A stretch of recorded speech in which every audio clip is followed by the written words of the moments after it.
Informática es una palabra de origen francés formada por la contracción de los vocablos información y automática. La informática es la ciencia que versa sobre la adquisición, almacenamiento, representación, tratamiento y transmisión de la información de manera automática mediante máquinas denominadas ordenadores o computadoras. El término información tiene en informática un significado amplio y hace referencia a un conjunto de símbolos que representan hechos, objetos o ideas. El ordenador o computadora es una máquina capaz de aceptar unos datos de entrada, efectuar con ellos operaciones lógicas y aritméticas y proporcionar la información resultante a través de un medio de salida. Todas estas operaciones se realizan sin intervención humana, bajo el único control de un conjunto de instrucciones o programa previamente almacenado en el ordenador. Los ordenadores electrónicos actuales tienen una historia relativamente reciente que se remonta a unos 70 años. No obstante, los seres humanos siempre han buscado tener dispositivos que les permitieran efectuar cálculos precisos y rápidos. El nexo de unión entre ambos hechos es la existencia de muchos precedentes mecánicos y electromecánicos de los actuales ordenadores. Los primeros instrumentos de ayuda al cálculo de los que se tiene noticia son huesos utilizados para representar cantidades y que fueron empleados por el hombre de Cro-Magnon hace unos 25.000 años. Resulta especialmente llamativo un hueso descubierto en África y datado hace 10.500 años que parece representar los números primos 11, 13, 17 y 19. Fueron los sumerios, hace unos 4.000 años, los primeros en desarrollar un sistema de numeración basado en la posición de los dígitos. La invención de tales sistemas fue un avance fundamental, ya que permite realizar cálculos de manera sistemática y sencilla. Hacia esa misma época, distintas civilizaciones andinas desarrollaron un sistema de representación de información contable denominado quipu. Se trataba de conjuntos de cuerdas de colores con nudos, de tal manera que los colores y la posición de los nudos representaban distintas cantidades. También se atribuye a los sumerios la invención del ábaco, aunque otros historiadores afirman que se inventó en China. No obstante, el ábaco, tal y como se conoce en la actualidad, surgió hace 2500 años en Egipto. Se trata de un instrumento consistente en un marco de madera con cables horizontales que atraviesan bolas agujereadas que, de este modo, pueden desplazarse de izquierda a derecha y viceversa.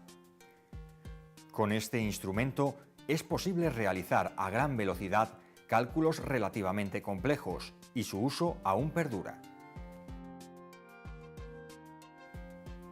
En 1274, el mallorquín Ramon Llull ideó dispositivos mecánicos para realizar demostraciones lógicas. Estos dispositivos constaban de ruedas concéntricas que podían generar diferentes combinaciones de símbolos y palabras. Hacia 1500, Leonardo da Vinci diseñó un dispositivo que, aparentemente, podría ser una calculadora mecánica capaz de realizar sumas y restas. Sin embargo, estos diseños no se descubrieron hasta 1967 y no está totalmente claro que Leonardo realmente quisiera construir una calculadora. En el siglo XVII, el creciente interés en Europa por los nuevos avances científicos impulsó a algunos inventores a desarrollar métodos para simplificar cálculos matemáticos. Así, en 1614, John Napier inventó los logaritmos, que permiten sustituir las multiplicaciones por sumas y las divisiones por restas. Poco después, en 1622, William Ousred desarrolló la regla de cálculo a partir de los principios de Napier. En 1624, Wilhelm Schickard, astrónomo y matemático, inventó una calculadora mecánica para las 4 operaciones básicas. Schickard nunca llegó a construir su máquina, aunque sí se han construido modelos a partir de sus notas. En 1642, Blaise Pascal creó en París una máquina para sumar cuyo funcionamiento se basaba en el uso de las ruedas dentadas y era muy parecido al sistema de los cuentakilómetros que utilizaban antiguamente los automóviles. En 1671, Leibniz, inspirado en parte por las ideas de Ramon Llull, construyó una calculadora mecánica también basada en ruedas dentadas, pero que, además de sumar, permitía realizar restas, multiplicaciones, divisiones y raíces cuadradas. Además, Leibniz fue un promotor de la aplicación del sistema binario en las máquinas calculadoras.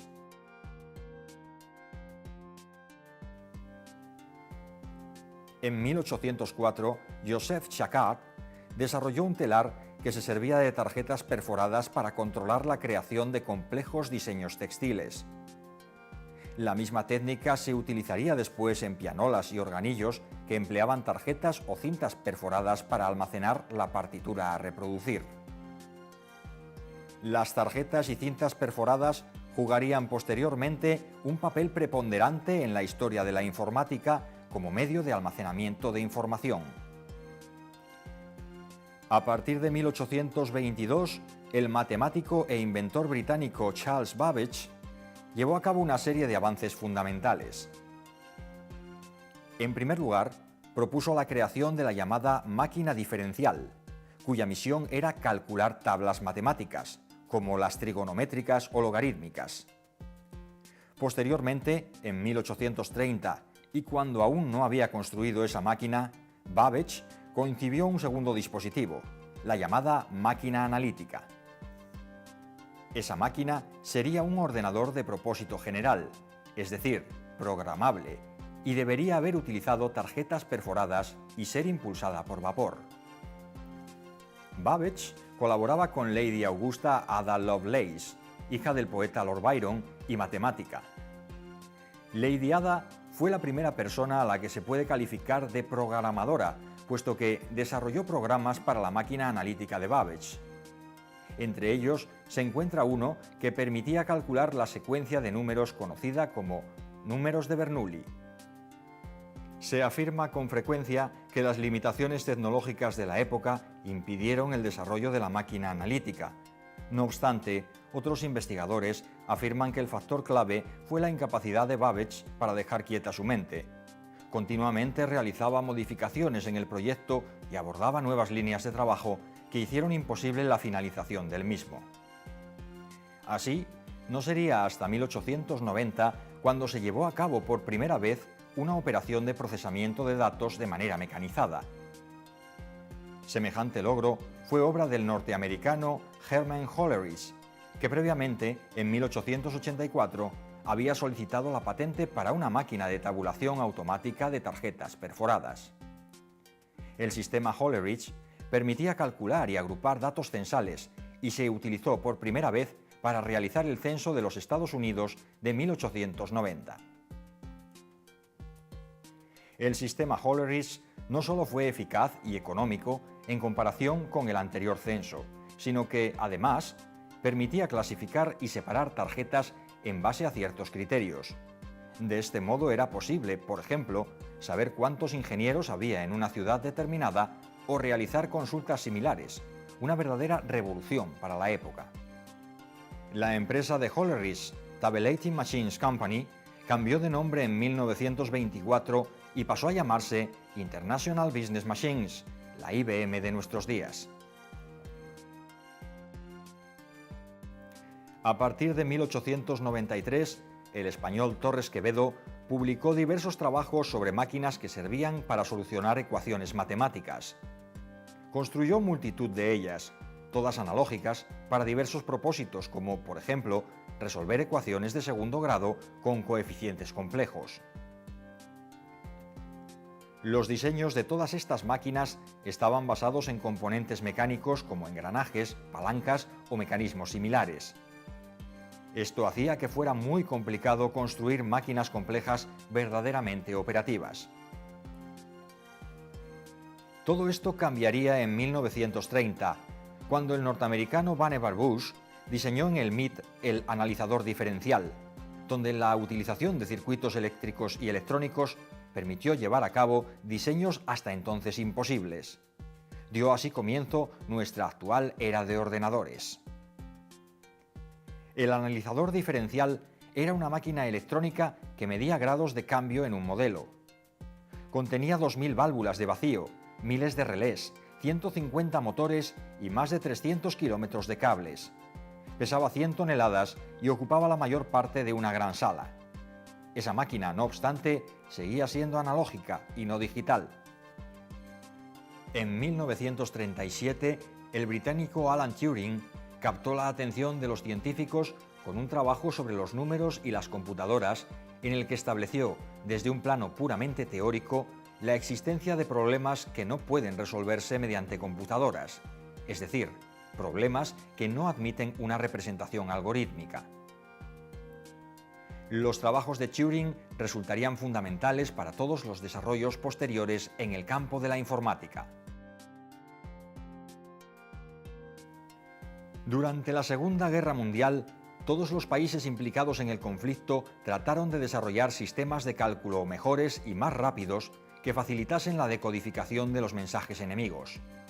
En 1941, el alemán Konrad Zuse desarrolló una calculadora programable, la Z3, que empleaba relés y usaba internamente el sistema binario. Zuse ya había construido en la década de los 30 del siglo XX dos calculadoras mecánicas, la Z1 y la Z2. Por su parte, el norteamericano Howard Aiken, en colaboración con IBM, desarrolló poco después el computador Mark I, destinado a resolver problemas de balística de la Marina. El Mark I tenía una altura de 2,5 metros, un peso de 5 toneladas y más de 750.000 piezas. Su arquitectura estaba inspirada en las ideas de Babbage y empleaba, al igual que el Z3, tecnología de relés, aunque en aquel momento se desconocía la existencia del ordenador alemán.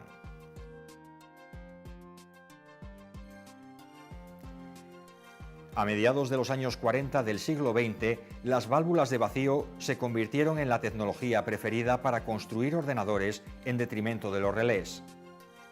Las válvulas eran mucho más caras, delicadas y consumían más energía, pero a cambio eran más rápidas y silenciosas. Así, la primera computadora totalmente electrónica y de propósito general fue la ENIAC, construida entre 1943 y 1945 por John William Maisley y Presper Ecker Jr. en la Universidad de Pensilvania. ENIAC podía multiplicar 10.000 veces más rápido que la máquina de Aiken, pero aún tenía serias limitaciones. Puesto que empleaba 18.000 válvulas de vacío, consumía una cantidad de energía enorme y desprendía un calor considerable. Además, medía 3 metros de altura, ocupaba más de 90 metros cuadrados y pesaba 30 toneladas. Todo esto hacía que los costes de operación y mantenimiento fueran muy elevados y, además, con frecuencia ENIAC estaba detenida por haberse quemado alguna válvula. Por otro lado, para programar ENIAC había que alterar el cableado del ordenador, y no sería hasta la llegada de EDVAC que el programa se almacenaría en la memoria de la máquina. En 1944, el matemático húngaro-americano John von Neumann, que trabajaba en el proyecto Manhattan para el desarrollo de la bomba atómica, se percató de la importancia que los ordenadores podían tener para el diseño de armas nucleares. Por ese motivo, se incorporó como consultor al proyecto ENIAC y EDVAC y en 1945 publicó un importante artículo que se considera en la actualidad una descripción de la arquitectura de los ordenadores modernos. Prácticamente todos los ordenadores se basan en la hoy denominada arquitectura von Neumann, pero que, en gran medida, adapta las ideas originales de Charles Babbage. Según dicha arquitectura, un ordenador consta de los siguientes elementos: una unidad central de proceso, o CPU, que consiste, a su vez, en una unidad aritmético-lógica para realizar operaciones y una unidad de control encargada de ejecutar las instrucciones del programa. Memoria para almacenar tanto el programa como los datos que éste utiliza, memoria secundaria y dispositivos de entrada-salida. Como ya se ha dicho, todos los ordenadores hasta la fecha siguen esta arquitectura, y los cambios fundamentales a nivel de hardware se han producido esencialmente en términos de miniaturización. Para lograr esa miniaturización fue crucial la invención del transistor, realizada en 1947 por 3 científicos de los laboratorios Bell, William Shockley, Walter Bredschein y John Bardeen, y que les valdría el Premio Nobel de Física en 1956. El transistor reemplazó las válvulas de vacío como elemento fundamental en la electrónica y su miniaturización llevaría a la revolución de la microelectrónica. Tal revolución comenzó a finales de los años 50, cuando primero Jack Kilby y después Robert Noyce demostraron las posibilidades del circuito integrado o chip. Un chip no es otra cosa que un circuito formado por multitud de componentes electrónicos que son grabados sobre una serie de capas conductoras y semiconductoras utilizando técnicas fotográficas. Esto permite, por un lado, la fabricación de circuitos muy complejos sin necesidad de integrar o soldar componentes y, por otro, niveles cada vez mayores de miniaturización. La importancia del circuito integrado en la sociedad actual le supuso a Kilby el Premio Nobel de Física en 2000 en reconocimiento a su participación en el desarrollo de dicha tecnología. Sería, no obstante, la compañía cofundada por Robert Noyce, Intel, la primera en conseguir integrar todos los componentes necesarios para un computador en un solo chip. Nacía así en 1971 el microprocesador. Las bases de la revolución microinformática se construyeron sobre los microprocesadores de Intel y de otras compañías, como Motorola y su 6800. Surgieron así los primeros ordenadores personales. En 1975, la revista Popular Electronics ofertó un kit para construir un ordenador basado en un microprocesador, el Altair 8800. Su éxito superó con creces las expectativas de los editores y llevó a unos jóvenes Bill Gates y Paul Allen a desarrollar un intérprete de lenguaje BASIC que facilitase la programación para esta máquina. Ese fue el comienzo de la compañía Microsoft. Sin embargo, el primer ordenador personal verdaderamente asequible para el público fue el Apple II, lanzado al mercado en 1977. 4 años después, IBM lanzó el primer modelo de PC, origen del linaje de los ordenadores personales más extendidos a día de hoy. Por otro lado, y aunque parezca extraño, durante los inicios de la microinformática apenas había software disponible, aparte del que escribían los usuarios. El software comercial para ordenadores personales comenzó a ofrecerse hacia 1978. En esa época se consolidó Microsoft, compañía que desarrolló el sistema operativo MS-2 para el PC de IBM. Dicho sistema operativo dominó el mercado durante una década hasta que, en 1990, Microsoft introdujo Windows 3.0 con una interfaz gráfica basada en gran medida en las ideas de Apple y Xerox. A finales de los años 70 y primeros de los 80 del siglo XX se desarrollaron los primeros protocolos para la interconexión de redes, dando lugar, alrededor de 1982, al nacimiento de Internet. La invención de la web en el CERN, el Centro Europeo de Investigaciones Nucleares, terminaría por popularizar Internet a partir de los años 90 del siglo XX.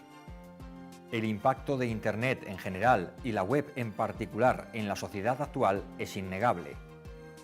Prueba de este hecho es el reconocimiento que se hizo a los padres de Internet, Tim Berners-Lee, Vinton Cerf, Robert Kahn y Lawrence Roberts, en 2002 con el Premio Príncipe de Asturias de Investigación Científica y Técnica. Google, una pieza clave en la web, también fue premiado por la Fundación Premios Príncipe en el 2008, 10 años después de su fundación por Larry Page y Sergey Brin. Aunque la web permitió a todo el mundo expresarse en Internet, fueron Google y el resto de buscadores los que facilitaron el acceso a esa información de forma cómoda, rápida e intuitiva, haciendo así que la web fuese verdaderamente útil. Pero si los buscadores son fundamentales para la web, tampoco podemos olvidarnos de los aspectos colaborativos y sociales de la misma. Nos referimos, cómo no, a la Wikipedia y a las redes sociales. Wikipedia inició su andadura en 2001, aunque los sistemas wiki ya existían desde mediados de los años 90 del siglo XX. Un wiki es una herramienta que permite a múltiples usuarios editar de manera colaborativa el contenido de una página web. Jimmy Wales y Larry Sanger decidieron utilizar un sistema wiki para crear una enciclopedia empleando únicamente el trabajo de editores voluntarios. Lo que en su momento pareció un proyecto descabellado es en la actualidad uno de los sitios más importantes de la web, con más de 20 millones de artículos. Por su parte, las redes sociales online son, sin duda, uno de los servicios con más auge en la actualidad. Aunque existen multitud de ellas, las más conocidas son, posiblemente, Facebook, creada en 2004, y Twitter, creada en 2006. El éxito de las redes sociales ha cambiado la forma de relacionarse en Internet, pero también ha tenido repercusión fuera de Internet por su capacidad para difundir información o marcar tendencias.